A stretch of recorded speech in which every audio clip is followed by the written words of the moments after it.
मित्रांनो, नगररचना आणि मूल्य निर्धारण विभागामध्ये नवीन जाहिरात प्रसिद्ध झालेली आहे. आजच्या व्हिडिओमध्ये आपण या जाहिरातीबद्दल संपूर्ण माहिती बघणार आहोत. जसे की शैक्षणिक पात्रता काय आहे, वयाची अट काय आहे, अभ्यासक्रम काय आहे आणि तुमची निवड पद्धती कशाप्रकारे आहे, संपूर्ण माहिती बघणार आहोत. त्यासाठी सर्वांनी व्हिडिओ शेवटपर्यंत नक्की बघा आणि अजूनही चॅनलला तुम्ही सबस्क्राईब केले नसेल तर तुम्ही सबस्क्राईब करा, सोबतच बेल आयकॉनलाही ऑन करा. तर मित्रांनो, स्क्रीनवरती बघू शकता दिनांक 26 जुलै 2024 रोजी ही जाहिरात प्रसिद्ध झालेली आहे. नगररचना आणि मूल्य निर्धारण विभागामध्ये तळमजला इमारत पुणे बघू शकता, येथून ही जाहिरात प्रसिद्ध करण्यात आलेली आहे. तर पहिल्यांदा सर्वात महत्त्वाचा पॉईंट म्हणजे 125 जागांसाठी मागे या ठिकाणी 3 ते 4 महिन्यापूर्वी शिपाई पदाची नगररचना आणि मूल्य निर्धारण विभागामध्ये जाहिरात आलेली होती. आता या ठिकाणी बघू शकता कोणत्या प्रकारची जाहिरात आहे, तुम्ही बघू शकता विषय खाली देण्यात आलेले आहे. विषय तुम्ही बघू शकता, विषय नगररचना आणि मूल्य निर्धारण विभागातील नगररचना गट ब अराजपत्रित उच्च श्रेणी लघुलेखक व निम्न श्रेणी लघुलेखक गट ब अराजपत्रित संवर्गातील रिक्त पदे सरळ सेवेने भरण्याबाबतची जाहिरात वृत्तपत्रात प्रकाशित करण्याबाबत त्यांनी हा मुद्दा देण्यात आलेला होता. सविस्तर माहिती डिटेल्समध्ये आपण बघणार आहोत. फक्त तुम्ही व्हिडिओला शेवटपर्यंत नक्की बघा. कोणतीही जाहिरात मिस होणार नाही. सर्वात पहिल्यांदा तुमच्यापर्यंत आणण्याचे काम मी करेल. चॅनलला सबस्क्राईब नक्की करून घ्या आणि टेलिग्राम ग्रुप देखील जॉईन करून घ्या. तर या ठिकाणी बघू शकता जे पहिलं पद आहे बघू शकता, एक पॉइंट या ठिकाणी देण्यात आलेले आहे. नगररचना सहाय्यक गट ब अराजपत्रित वेतन एस 14 चे असणार आहे. 38,600 ते 1,22,800 हे पेमेंट असणार आहे आणि एकूण पदे याच्यामध्ये 261 पदे हे देण्यात आलेले आहे. हे झाले पद. तुम्ही S C category, S T category, विजा हे कॅटेगरीनुसार तुम्ही जागा या ठिकाणी खाली देण्यात आलेल्या आहे. तुम्ही बघू शकता या जागा अधुघ खुला प्रवर्ग या जागा एकूण 261 या जागा देण्यात आलेल्या आहेत. हे जागा तुम्ही बघून घ्यायच्या आहेत. आता जे दुसरं पद आहे बघू शकता, उच्च श्रेणी लघुलेखक गट ब अराजपत्रित वेतन स्तर एस 14चं पेमेंट असणार आहे. या ठिकाणी हे पेमेंट तुम्ही बघू शकता आणि कॅटेगरी वाईज जागा देखील बघू शकता. हे झाले दुसरे पद. त्याच्यानंतर हे तिसरे जे पद आहे, निम्न श्रेणी लघुलेखक गट ब अराजपत्रित वेतन स्तर या ठिकाणी देण्यात आलेले आहे. एस 14चं पेमेंट असणार आहे आणि अधिक नियमानुसार भत्ते देखील तुम्हाला भेटतील. तर जे महत्त्वाचे पॉईंट आहेत तेच मी तुम्हाला पुढे सांगणार आहे. अनाथसाठी जागा या ठिकाणी, अंधत्वासाठी, अपंगासाठी जागा देखील आहे. प्रत्येक पदांची वेगवेगळी. तर जे टिप आहे, जे महत्त्वाचे पॉईंट आहे ते तुम्हाला मी अगोदरच या ठिकाणी सांगणार आहे. ठीक आहे. आता या ठिकाणी बघू शकता फॉर्म भरण्यासाठी तुम्ही बघू शकता नंबर देत आहे बघू शकता. ठीक आहे.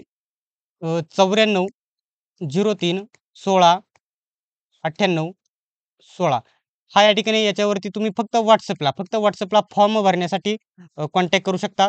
तुम्ही या ठिकाणी आता TCS किंवा IBPS कडे ही परीक्षा असणार. म्हणजे SC ST ला 900 रुपये फी आणि ओदरला 1000 रुपयाची फी तुम्हाला अशा प्रकारे फी असेल. आणि आमची भरण्याची फी कंपल्सरी या ठिकाणी 150 आहे कंपल्सरी. त्यासाठी म्हणजे या ठिकाणी तुम्ही जर भरायचं असेल तरच व्हॉट्सअपला याच्यावरती 94 03 16 98 16 याच्यावरती कॉन्टॅक्ट करू शकता. आणि तर कोणतेही फॉर्म भरायचे असेल तरी देखील तुम्ही कॉन्टॅक्ट करू शकत आहात. आता 1 मिनिट, म्हणजे या ठिकाणी जे पॉईंट आहेत, कार्यवाहीचा टप्पा आणि दिनांक व कालावधी बघू शकता. ऑनलाईन अर्ज सादर करण्याचा कालावधी काय आहे? 30 जुलै, म्हणजे 30 जुलै रोजी बघू शकता 11 वाजल्यापासून दिनांक 29 ऑगस्ट 2024 रोजी बघू शकता रात्री 12 वाजेपर्यंत तुम्ही अप्लाय करू शकता. 30 जुलैपासून, आज तारीख आहे 29 माझ्या अंदाजे बघू शकता. 30 जुलैपासून तुम्ही अप्लाय करू शकत आहात. तर डायरेक्टली 1 महिना तुमच्याकडे आहे. 29 ऑगस्टपर्यंत अप्लाय करू शकता. त्याच्यानंतर तुम्ही बघितलं तर या ठिकाणी ऑनलाईन भरणा देखील या ठिकाणी 30 ऑगस्टपर्यंत तुम्ही करू शकता. आणि प्रवेशपत्र ऑनलाईन प्रिंट काढून घेणे बघू शकता. याबाबत संकेतस्थळावर सूचना प्रसिद्ध करण्यात येतील. ऑनलाईन दिनांक देखील नंतर कळवण्यात येईल आपल्या चॅनलवरती तुम्हाला आणि टेलिग्राम ग्रुपवरती देखील टाकण्यात येतील. आता शैक्षणिक पात्रता मुले विचारत आहे, तुम्ही नीट हा पॉईंट वाचून घ्या. टिप बघू शकता. रचना सहाय्यक, उच्च श्रेणी लघुलेखक व निम्न श्रेणी लघुलेखक या तिन्ही पदांसाठी ऑनलाईन परीक्षा स्वतंत्र वेळापत्रकानुसार घेण्यात येईल. आवश्यकतेनुसार वरील वेळापत्रकामध्ये बदल झाल्यास त्याबाबत वेळोवेळी विभागाच्या संकेतस्थळ स्तरावर प्रसिद्ध करण्यात येतील अशा सूचनांचे वेळोवेळी अवलोकन करण्याची उमेदवारांनी दक्षता घ्यावयाची आहे. दुसरा पॉईंट म्हणजे उमेदवारांच्या संख्येस अनुसरून आवश्यकतेनुसार वेगवेगळ्या सत्रांमध्ये परीक्षा घेण्यात येतील. जर जास्त फॉर्म आले तर वेगवेगळ्या सत्रांमध्ये परीक्षा होईल. आता सेवा प्रवेश नियमानुसार आवश्यक असलेली शैक्षणिक पात्रता म्हणजे हे फॉर्म भरण्यासाठी तुमची शैक्षणिक पात्रता किती असायला हवी याच्याबद्दल डिटेल्समध्ये माहिती देण्यात आलेली आहे. तुम्ही स्क्रीनवरती बघू शकता.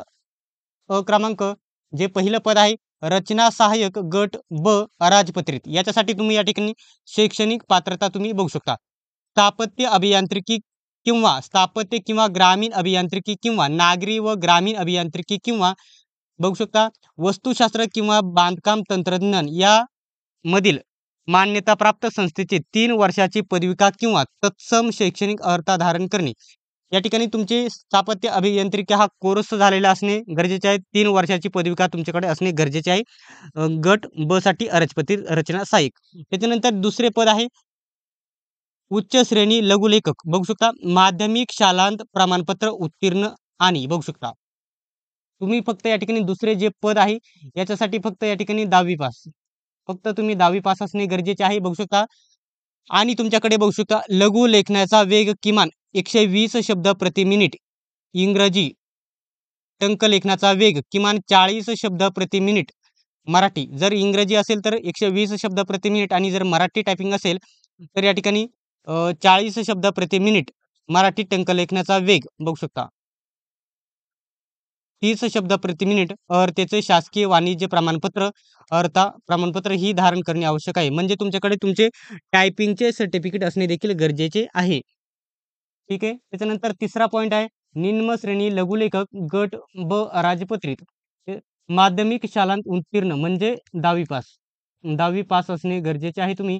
त्याच्यानंतर लघु लेखनाचा वेग किमान 100 शब्द प्रति मिनिट इंग्रजी आणि टंकलेखनाचा वेग 40 शब्द प्रति मिनिट किंवा मराठी टंकलेखनाचा वेग बघू शकता 30 शब्द प्रति मिनिट या अर्हतेचे शासकीय वाणिज्य प्रमाणपत्र ही धारण करणे आवश्यक आहे.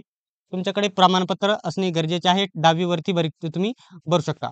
तर या ठिकाणी बघू शकता टिप काय दिलेली आहे प्रस्तुत जाहिरातीत अनुसरून सर्व अर्ज सादर करण्यासाठी विहित केलेल्या अंतिम दिनांकास उमेदवाराने संबंधित शैक्षणिक अर्हता धारण करणे गरजेचे आहे. त्याच्या जी शेवटची तारीख आहे त्याच्या अगोदरच तुमचे शिक्षण पूर्ण झालेले असणे गरजेचे आहे हे लक्षात घ्यायचं आहे. आता वयोमर्यादा किती आहे तुम्ही बघू शकता. 18 वर्ष पूर्ण असावे. 38 वर्षापर्यंत 38 वर्षापेक्षा जास्त नसावे. आता तुम्ही ओबीसीला 3 वर्ष सूट. ओबीसीचे या ठिकाणी 38 39 40 41. ओबीसी वाले या ठिकाणी 41 वर्षापर्यंत अप्लाय करू शकता आणि एससी एसटी वाले 41 42 43 44 44 वर्षापर्यंत एससी एसटी वाले अप्लाय करू शकत आहात. हे वयाची अट तुम्हाला सांगितली आहे. त्याच्यानंतर परीक्षा शुल्क बघू शकता. अराखीव किंवा ओपन ओबीसी किंवा ओपनला 1000 रुपयाची फी आहे आणि राखीव प्रवर्ग बघू शकता 900 ते या ठिकाणी एससी एसटीला 900 रुपये आहे. बाकी ओदरला 1000 रुपयाची फी असलेली तुम्हाला बघायला भेटेल. ठीक आहे. आता याबद्दल या ठिकाणी जी महत्त्वाची माहिती आहे तुम्ही बघू शकता प्रस्तुत या ठिकाणी दिलेली आहे. बघू शकता प्रस्तुत जाहिरात ही परीक्षेसंदर्भातील संक्षिप्त जाहिरात असून सर्व अर्ज स्वीकारणी पद्धत आवश्यक अर्हता आरक्षण वयोमर्यादा परीक्षेचे स्वरूप परीक्षा शुल्क त्याच्यानंतर परीक्षा शुल्क निवडीची सर्वसाधारण प्रक्रिया पदाचे कर्तव्य व जबाबदाऱ्या याबाबत सविस्तर तपशील बघू शकता 29 जुलै रोजी बघू शकता www.dtp महाराष्ट्र.gov.in या संकेतस्थळावर सर्वसाधारण सूचना सदरामध्ये उपलब्ध करून देण्यात येणार आहे. त्याचे कृपया अवलोकन करावे. म्हणजे सविस्तर जी स्पष्ट जाहिरात आहे ती नंतर येईल असे देखील त्यांनी सांगितलेले आहे. म्हणजे अर्ज तुम्ही करायला सुरुवात देखील करायची आहे. ही फक्त जी नोटीस आहे ती वेगळ्या पद्धतीने तुम्हाला आलेली बघायला भेटेल. आता याच्यामध्ये वेगवेगळे विभाग असलेले तुम्हाला बघायला भेटतील. 1 मिनिट तुम्हाला स्पष्ट मी ते सांगूनच देतो. ठीक आहे. या जागांबद्दल या ठिकाणी बघू शकता रचना सहाय्यक गट ब च्या जागा आहेत 261 जागा लक्षात घ्या. ठीक आहे. त्याच्यानंतर उच्च श्रेणी लघुलेखकच्या एकूण जागा आहेत 9 जागा हे लक्षात घ्या 9 जागा आहेत. त्याच्यानंतर निम्न श्रेणी लघुलेखक गट ब च्या एकूण 19 जागा आहेत. अशा या ठिकाणी जागा आहेत. ठीक आहे. जे पॉइंट आहेत ते जवळ-जवळ कव्हर झालेले आहेत आपले. ठीक आहे. तर अशा प्रकारे संपूर्ण डिटेल्समध्ये आपण माहिती बघितलेली आहे. अशाच प्रकारचे अपडेट्स सर्वात प्रथम बघत राहण्यासाठी चॅनेलला सबस्क्राईब करून घ्या. सोबतच बेल आयकॉनलाही ऑन करा. सर्वांनीच व्हिडिओ शेवटपर्यंत बघितल्याबद्दल धन्यवाद. भेटूया पुढच्या व्हिडिओमध्ये.